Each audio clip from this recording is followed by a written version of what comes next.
Okay, so here's a quick little video on decals. Um, it's about probably 3 in the morning where I am, and I couldn't sleep. I work out of my house, so my schedule is always all messed up. About half the time I'm up all night. But anyway, I have my decals here ready to laminate, and I'm basically just going to do a really uh, quick and dirty video on laminating, how I laminate these things. Um, Real quickly, I found these images on the internet. These are the decals I'm getting ready to do for my virtual pinball. And I usually find almost all my images on the internet. You can go to Google and just do an image search for what you need. And then I usually end up having to do some cleanup in Photoshop. I try to find the largest images possible because you want, obviously the most high resolution that you can find. And then I just take them into Photoshop and do a little color tweaking to kind of brighten the colors. I use a little inkjet printer. Mine is an older little Epson. I don't even remember the model name, but I use Epson adhesive paper in conjunction with the printer. And then I always go through the printer software and before I do final prints on my decals, I always run it through a calibration mode, and I clean the print heads and make sure everything's going good, and then you can end up with a really nice print like that. You can use other papers. I like using the stuff that's designed to work with my printer because, and I've used Epson stuff for years just because it produces a really clean print. I only found one side of this on the internet, so I had to go and Photoshop this other side here. But I'm happy with where they are now. So from here, it's just I take everything into Illustrator, and I this little outer mark here, you might not be able to see it, but there's a little pink, little magenta line there. That's my cut mark. The outer edge is the edge of the cab. That's a template that I used to design the sides of the cab, which is just something again that I found online. And then I go into Illustrator, which is a design program used industry-wide in the professional industry. And then Photoshop. But once you're satisfied with where you're at and you have your stickers printed out, basically what I do to laminate them is I cut them in. I don't try to laminate the whole 8.5 by 11 at once. I cut them into smaller sheets. That way you're reducing your chances of getting an air bubble in there. And I'm going to show you just real quick here what I do to laminate them. And it's pretty quick and easy. I get these laminating sheets off of eBay. And they're this Fellows brand. They're just gloss laminating sheets. What I do is I cut down the sheet to where there's an area just bigger than the piece I want to laminate. And that way you're just working with a smaller piece. The smaller the piece is, the easier it is to laminate. So laminating bigger stickers can be difficult because once you touch the paper with this stuff, there's no peeling it off or going back. If you screw it up, you're going to have to print another sticker and start over. But it's basically just as simple as working off the edge, peeling it off here.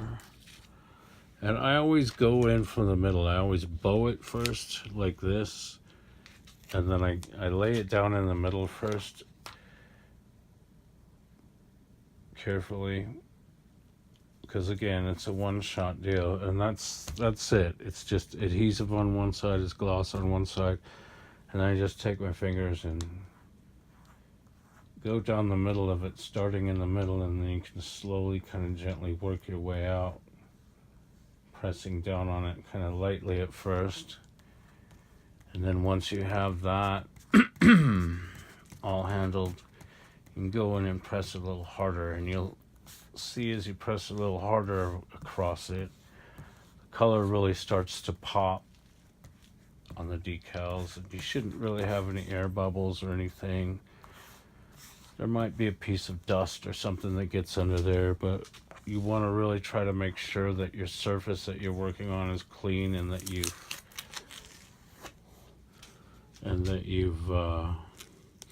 got everything as clean as you can manage to get it. But yeah, there it is, and laminating them is just about that easy.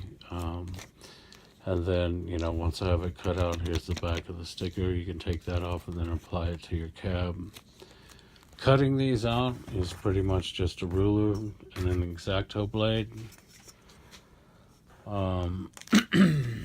Always leave a little edge of this sticky on, because then you can stick it right back down to your surface and cut it really easy, and it won't move on you. This stuff is slick, so you don't want it to move while you're cutting it. And then I just line my knife up to the edge, just so you see a little bit of color popping through there. And then fresh blade on the X-Acto. I always use a fresh blade. They're cheap, so there's no reason to try to use them over and over and over. If I've got decals for an important product, I always put a fresh blade on here. And it's as simple as just, I don't try to go through the whole cut all at once. I score kind of lightly once or twice first, and then on your third cut, a little bit more pressure, and that's going to leave you with a cleaner edge. You won't have any puckering on the edges. If you try to plow through and cut the whole cut all at once, sometimes you'll get an edge on that laminate that's kind of ugly. And so what that does is it just prevents it from puckering on the edges, and it gives you really as clean of an edge as you can get. And again, lining up, pressing down pretty hard downward. You don't want the ruler to move. I always use the flat edge of the ruler. I never use the cork side, because it's you can slip sometimes with the cork side. My rulers are so old and nasty, the cork side has no grip anymore anyway. Again, 1, 2, 3.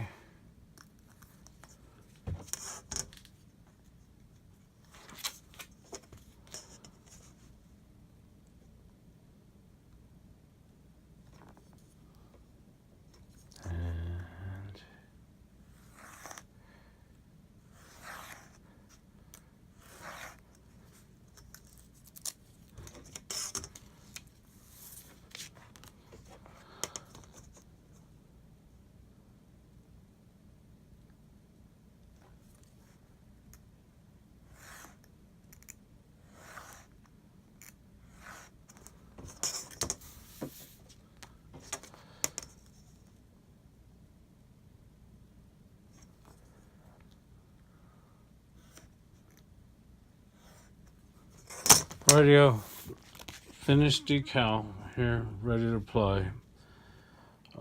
Nice clean edges. And it's basically that easy. It's always easier if you have a printer at home. Inkjet printers really aren't expensive. You can get one for about $60. What gets expensive is the inks. The inks themselves can cost a fortune. That's where these companies make money. I'm starting to experiment with refill kits that you can get on eBay, but sometimes those inks are of a lower quality. So I'm still at this point using Epson for the really important projects that I do. But anyway, there you go. You can always get your decals printed somewhere, like sign shops. Usually have the capability of printing. I don't know if they'll do anything this small. Places like Kinko's, FedEx, they may give you a hassle. They'll be like, oh, this is trademarked or whatever. I used to go in there and just rent a computer and do the decals myself, because it's really no business of theirs what it is you're printing, and if you just, sometimes less said is better. But sign shops will usually do it without giving you a hassle, because they want your business. But anyway, I prefer doing it at home. That way, if I screw one up while I'm laminating it, I can just print another one real quick. But you've got a long-lasting sticker that's about the same quality as like what you would see on the My Arcade. It's nice and thick, uh, and they're easy to produce really when you get used to it.